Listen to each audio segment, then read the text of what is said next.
Everybody good?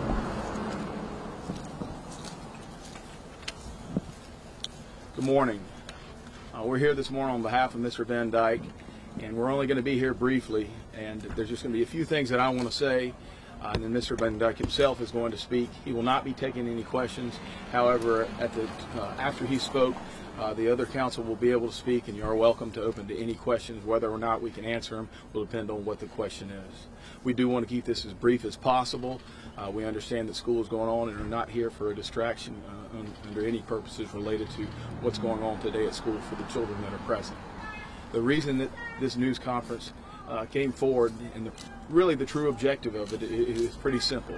Mr. Van Dyke has had little to no contact from anyone regarding what has happened since this tragedy occurred.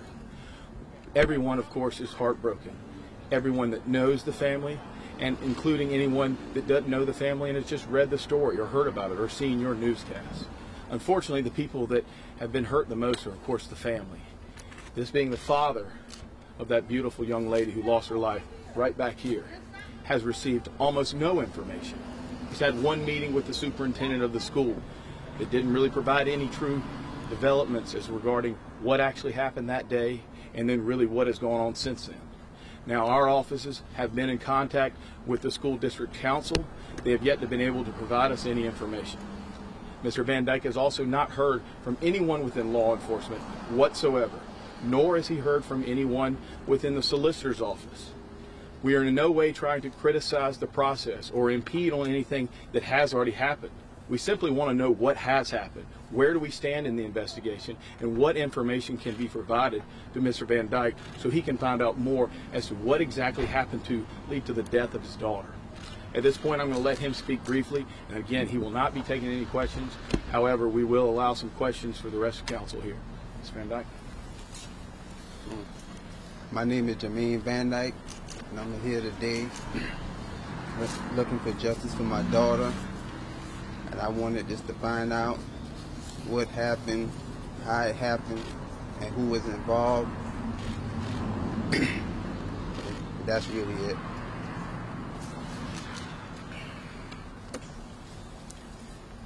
A couple quick questions. We'll be happy to answer as many as we can. How did the father learn of his daughter's death? It's a very good question. He was first telephoned by his mother, who had been in contact with Raniya's mom, and was informed that there had been an incident at the school and that he needed to report to Colleton County Medical Center.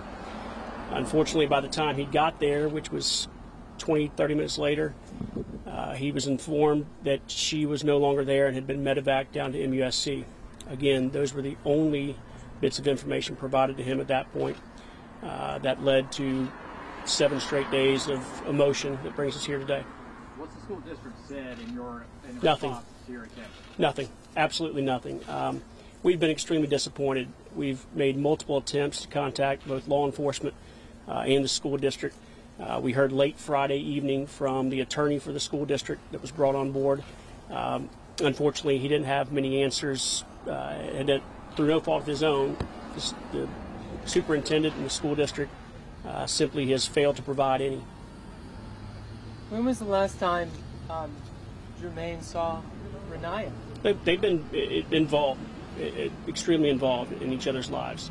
And I think there's been some innuendos that there's been some type of bridge between the family, and we're here to tell you that that's not the case at all. They've decided to hire separate counsel, which they have every right to do, but I assure you that Ms. Wright's counsel and our team have been in constant communication. We are forming one unified front because we're here to seek justice for the daughter.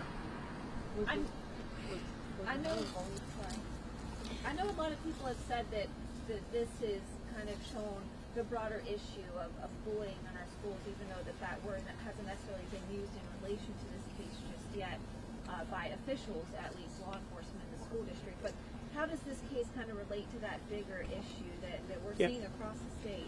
We're lucky to have State Representative Marvin Pendarvis here with us today, who can touch on that issue. Thank you for the question. I think it's an excellent one, and it sheds a light on some of the issues that we've seen here in South Carolina when it comes to bullying. It's one that we need to take seriously as a state.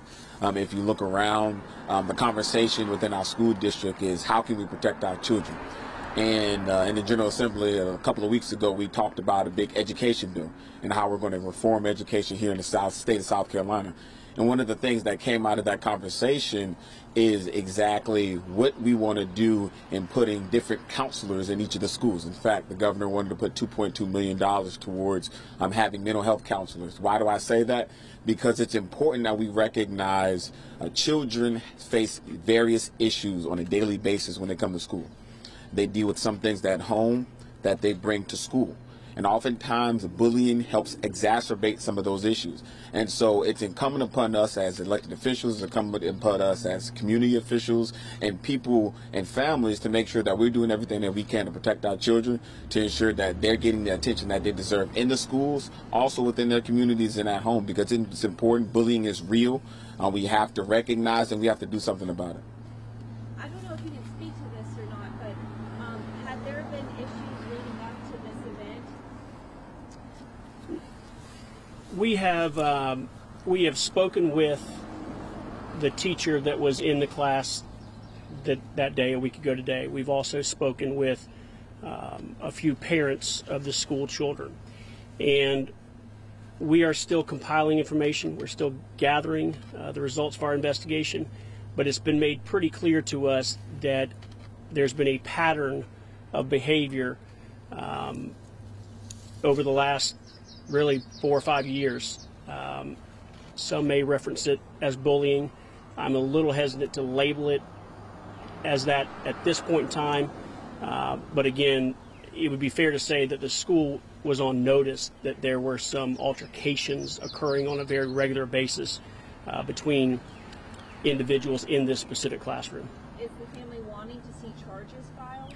We don't take a position on that. Mr. Van Dyke is more concerned about burying his daughter Wednesday at noon, right around the corner.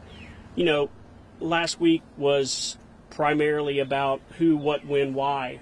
Can we get answers? Can we get, the justice that we deserve for Raniya? Can we figure out who was involved and what decisions were made and who was on notice and what duties were violated?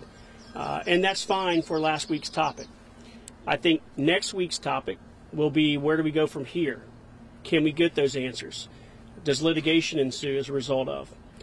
But for this week's purpose, we look back to over 250 years ago when two brothers from Charleston came to this small town to try to get away from the disease that was going on in Charleston. They tried to bring their one daughter to heal.